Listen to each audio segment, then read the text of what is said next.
Hello everyone. Today I want to mainly talk to you about two things. You've all been asking a lot in comments of the videos about how Farmer is doing and how her puppies are. They're fantastic, they're chubby, they're beautiful, super active. I don't know if I've mentioned it in another video, but there are 7 puppies. All 7 of them are magnificent. Here I'm going to leave you a short video, and this is going to be a preview because I want to make a video about the entire process of raising the puppy and how they develop, both physically and psychologically, when they're raised well and in the right conditions. So here I'm leaving you a short video.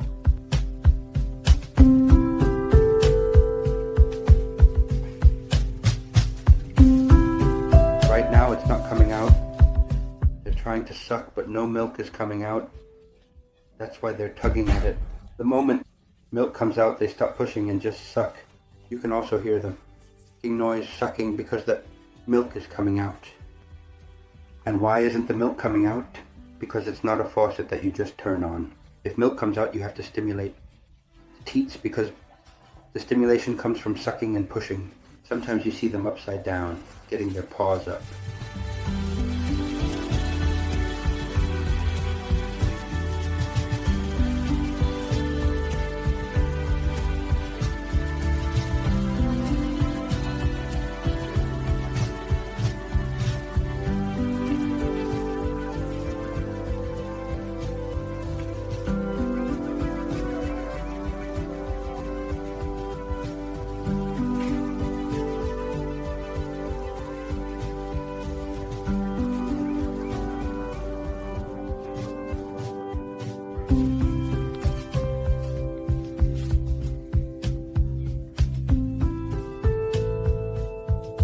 And then the black leg. I have the black leg.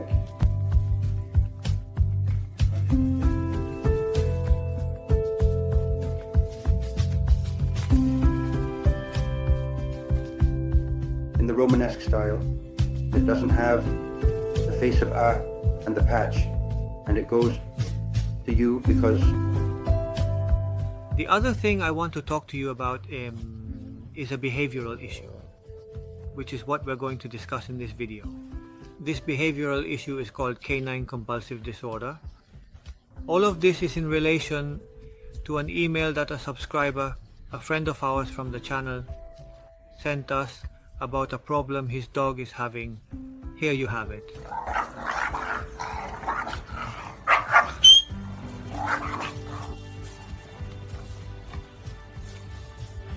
Well, as you can see, it's the equivalent of human OCD, obsessive compulsive disorder, and it involves repetitive movements with no apparent reason and no purpose, which can happen at any time, usually associated with stressful situations.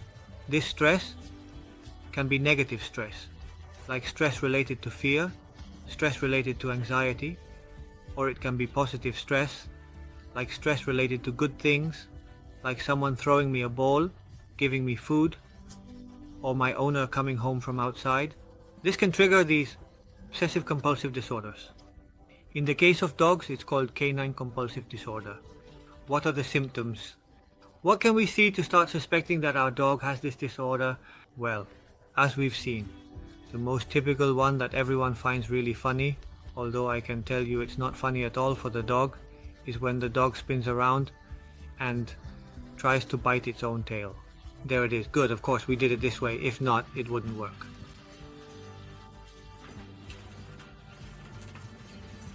Those are the congratulations, Larissa. And the happy international barker. Whatever it is about attraction, yes, he sees that. He's being looked at and then he cleans himself. Another classic is compulsive barking. Woof, woof, woof, woof, woof, woof, woof, woof. But why is he barking? If there's no one on the street, no person has passed by, no dog, no cat. Why is he barking? Well, it could be an indication that our dog has this disorder.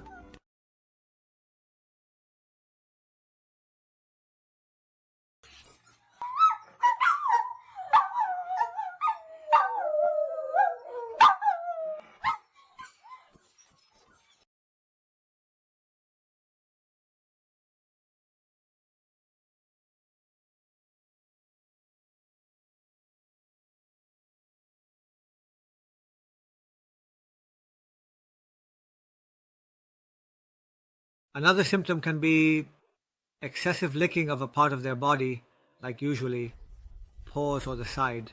A lot of times we don't see it because that stress happens when we're not home, so that excessive licking can happen when we are. How do we notice it? Well, they have brown spots on their paws that they didn't have before. Those brown spots are caused by a bacteria that, when that area they keep licking is constantly wet, usually the paw or the side, produces that reddish color.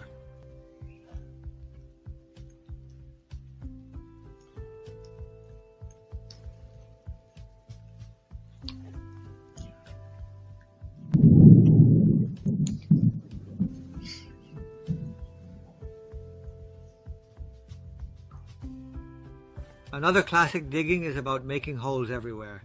You can already scold him. In fact, now we're going to see that scolding isn't exactly the best thing either. But digging holes everywhere, all over the garden, wherever you see it, is digging, digging, digging, digging, digging. It's not just making a little hole and lying down, it's digging, digging, digging, and if you don't stop it, it'll reach Australia. Okay, that's an obsessive compulsive disorder. I repeat over and over again. A repetitive movement. I repeat, repeated.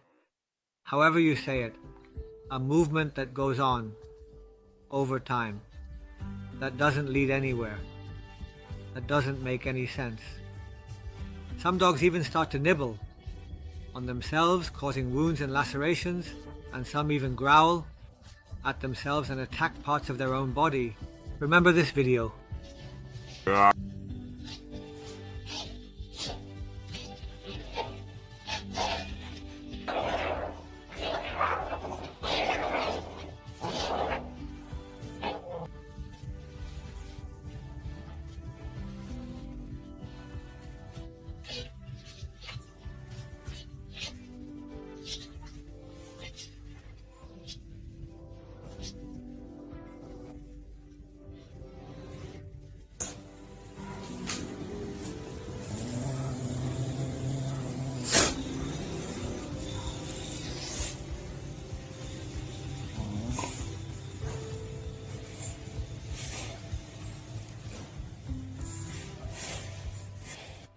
Well, as you've seen, that thing about looking funny, like, look how silly the dog is, right? Like when he's biting his paw.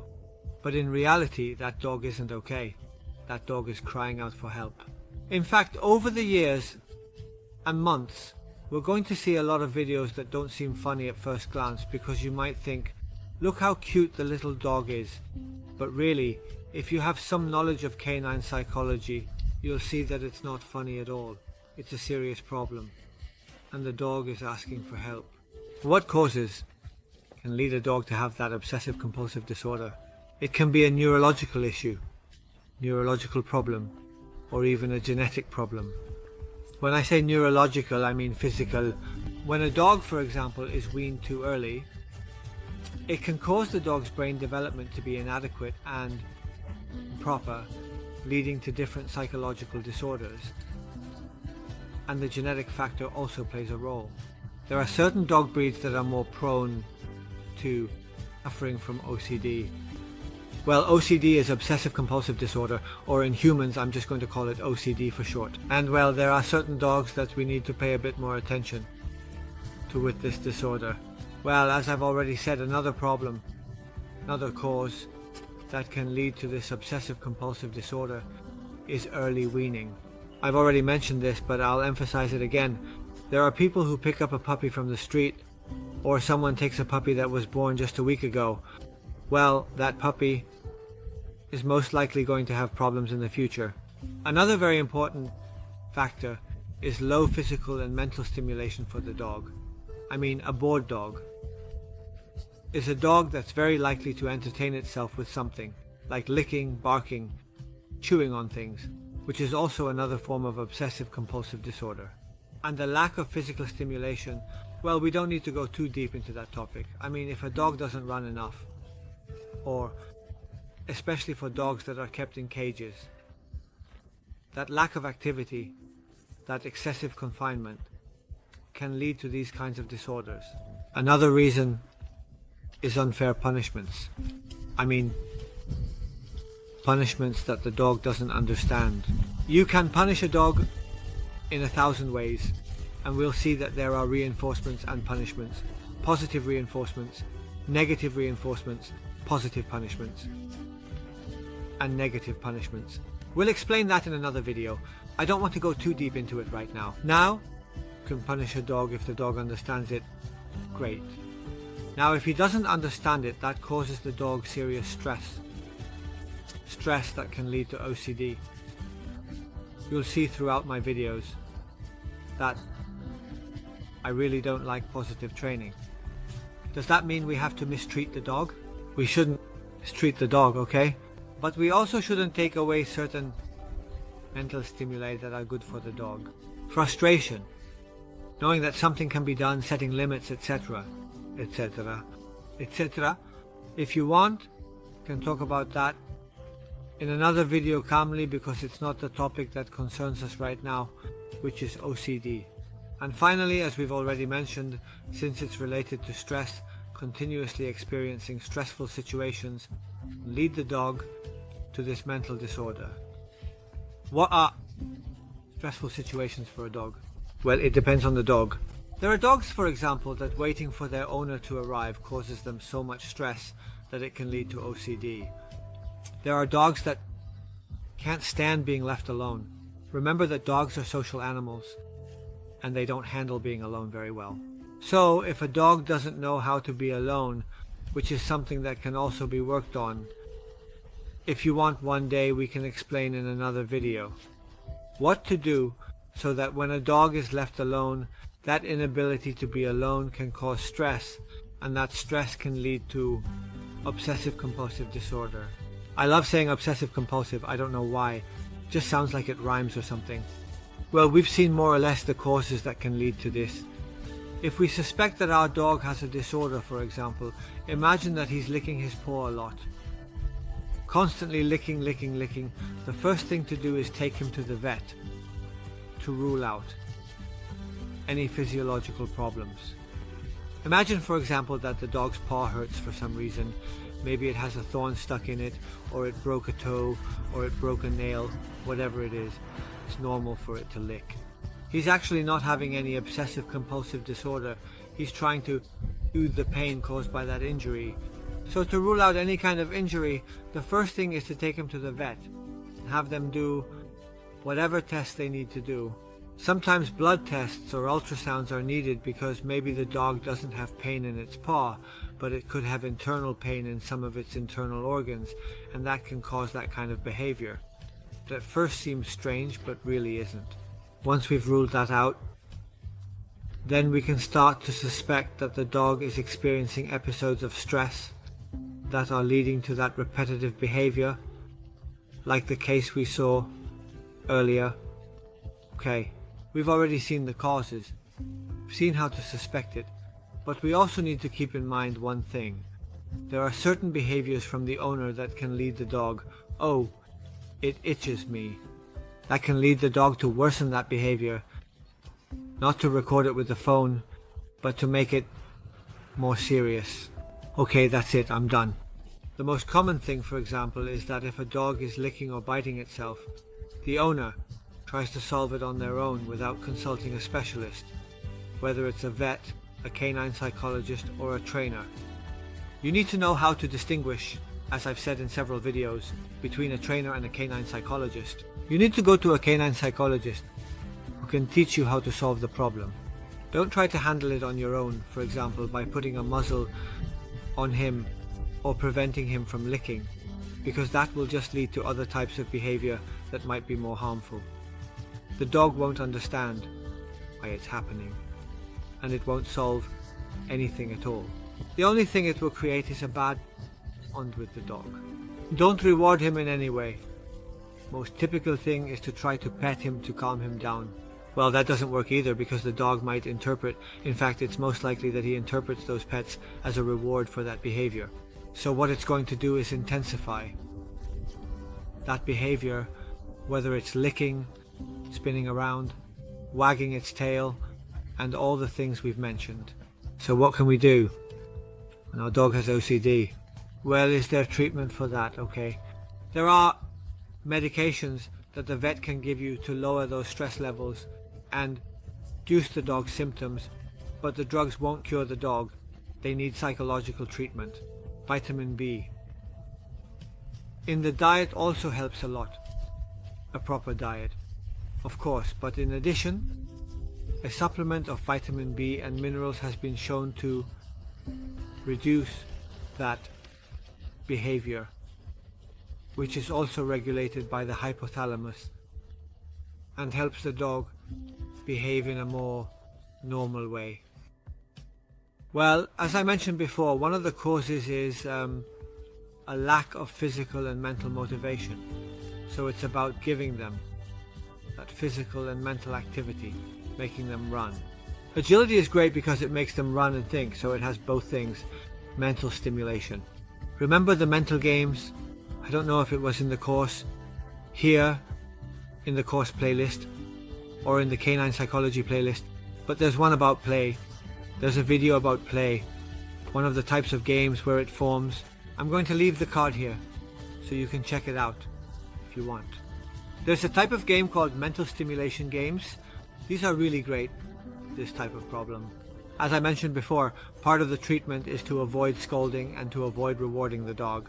In short, pay attention to them. Now let's see why. Shouldn't pay attention to the dog, okay? It's part of the psychological treatment. Finally, what we're going to do with the dog, we already have possible medication that the vet can prescribe for you. Let's start to be aware that when the dog shows that kind of behavior, we're not going to reward or punish. We're going to give them a good diet, we're going to give them vitamin B, supplements and mineral supplements. Once we've done that, we can start a desensitization program.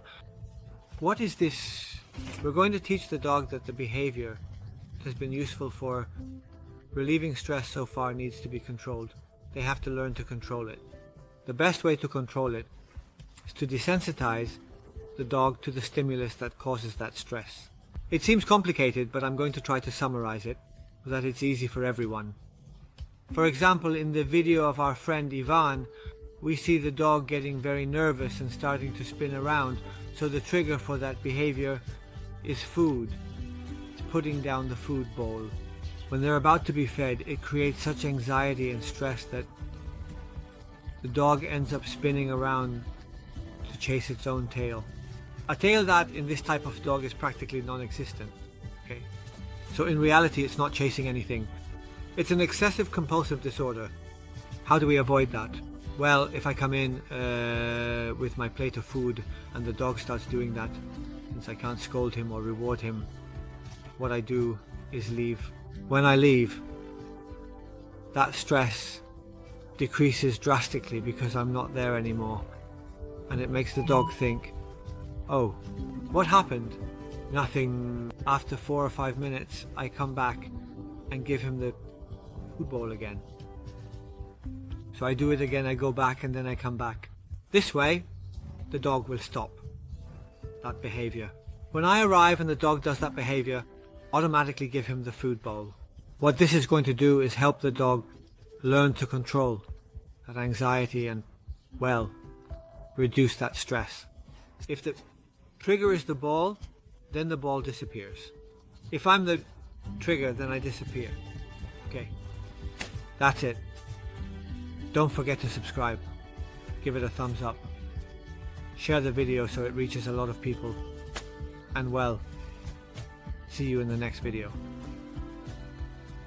A hug.